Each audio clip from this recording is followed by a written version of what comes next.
اللہ الرحمن الرحیم ایاک نعبد و ایاک نستعین۔ آج کا سوال ہے کہ سیف اللہ کا پس منظر کیا ہے؟ تو قصہ کچھ اس طرح کہ حضور صلی اللہ علیہ وسلم نے ایک سریہ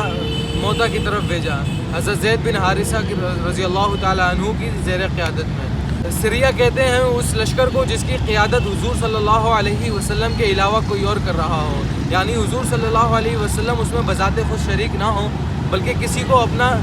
قائم مقام بنا کر بھیجا ہو۔ حضور صلی اللہ علیہ وسلم نے لشکر بھیجا اور سریہ بھیجا اور اس تاکید فرمائی کہ زید بن حارثہ رضی اللہ تعالیٰ عنہ کی قیادت میں تم رہو گے، اور مزید فرمایا کہ حضرت زید بن حارثہ رضی اللہ تعالیٰ عنہ کی جب شہادت ہو جائے تو جعفر بن ابی طالب تمہارا سربراہ ہوگا، اور اگر جعفر بن ابی طالب رضی اللہ تعالیٰ عنہ بھی جام شہادت نوش فرما لیں تو عبداللہ بن رواحہ تمہارے سپہ سالار ہوں گے۔ تو آپ صلی اللہ علیہ وسلم نے سریہ رخصت کیا اور سریہ اپنے مقام پر پہنچا۔ جنگ موتا پر موتا کے مقام پر جنگ موتا ہوئی، اور وہاں پر ان کی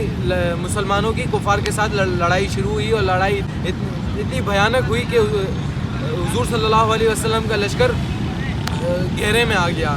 حضرت زید بن حارثہ رضی اللہ تعالیٰ عنہ کی شہادت ہوئی اور حضرت جعفر بن ابی طالب رضی اللہ تعالیٰ عنہ نے قیادت سنبھالی۔ آپ کے بعد حضرت جعفر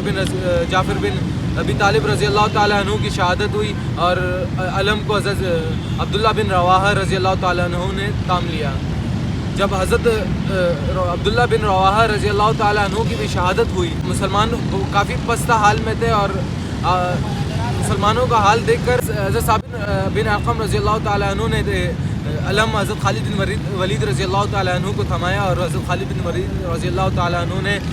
حضور صلی اللہ علیہ وسلم کے سریہ کی قیادت سنبھالی۔ آپ نے اس جیدہ دلیری کے ساتھ لڑے کہ آپ نے اسی جنگ میں ایک ہی میدان جنگ میں 9 تلواریں توڑ ڈالی کفار سے لڑتے لڑتے ہیں، اور آپ نے اپنی فراست سے، جنگی فہم و فراست سے مسلمانوں کے لشکر کو بخیر و عافیت سے مدینے واپس لیا ہے، جس پر حضور صلی اللہ علیہ وسلم نے آپ کو سیف اللہ کا لقب عطا کیا۔ سیف اللہ مانے حضور اللہ تعالیٰ کی تلوار، اور اللہ تعالیٰ کی تلوار کا لقب حضور صلی اللہ علیہ وسلم نے حضرت خالد بن ولید کو دیا، اور یہی وجہ ہے کہ حضرت خالد بن ولید رضی اللہ تعالیٰ عنہ کبھی شہید نہیں ہوئے، کیونکہ اللہ کی تلوار کو کوئی گرا نہیں سکتا، توڑ نہیں سکتا۔ اچھا، حضرت خالد بن ولید رضی اللہ تعالیٰ عنہ کے بستر مرگ پر آخری الفاظ یوں تھے کہ دنیا کے سبھی بزدلوں کو میرا پیغام پہنچا دو کہ موت میدان جنگ میں آتی تو خالد کبھی بستر پہ نہ مرتا۔ اور حضرت خالد بن ولید رضی اللہ تعالیٰ عنہ کا ایک اور واقعہ ہے کہ آپ نے زہر کا جام پی لیا تھا۔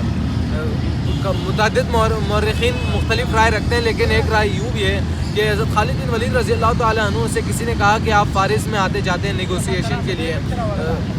جنگیں ہوتی تھیں، ملنا جلنا رہتا تھا دشمنوں کے ساتھ، تو کہا کہ آپ فارس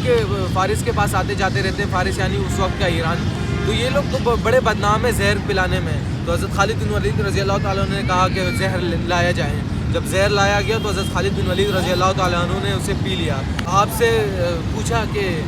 آپ نے زہر کیوں پی لیا، آپ کو خوف نہیں موت کا؟ تو حضرت خالد بن ولید کا ایمان دیکھیں گے، وہ فرماتے ہیں کہ مجھے حضور صلی اللہ علیہ وسلم نے فرمایا تھا، انہوں نے بشارت دی تھی، اور انہوں نے پیشن گوئی کی تھی کہ تمہاری موت، آخری چیز جو تم موت سے پہلے پیو گے وہ دودھ ہوگا۔ چونکہ میں نے دودھ نہیں پیا، زہر تھا، تو مجھے یقین تھا مجھے موت نہیں آئے گی۔ تو ایسے جیجا دلیر ہمارے ہیروز گزرے ہیں۔ اسی جہاد کے جذبے کے ساتھ ہمیں اور آج کی نوجوان نسل کو سرشار ہونا چاہیے، تاکہ انہیں حضرت علی رضی اللہ تعالیٰ عنہ کا قول ہے کہ حب الوطنی ایمان کی علامت ہے، تو ہمیں پیٹریوٹزم ہونا چاہیے تاکہ ہم اپنی قوم کے لیے، اپنی ملت کے لیے لڑ مر سکیں۔ اسی کے ساتھ مجھے دیں اجازت، آپ کا سید جمال، اللہ حافظ۔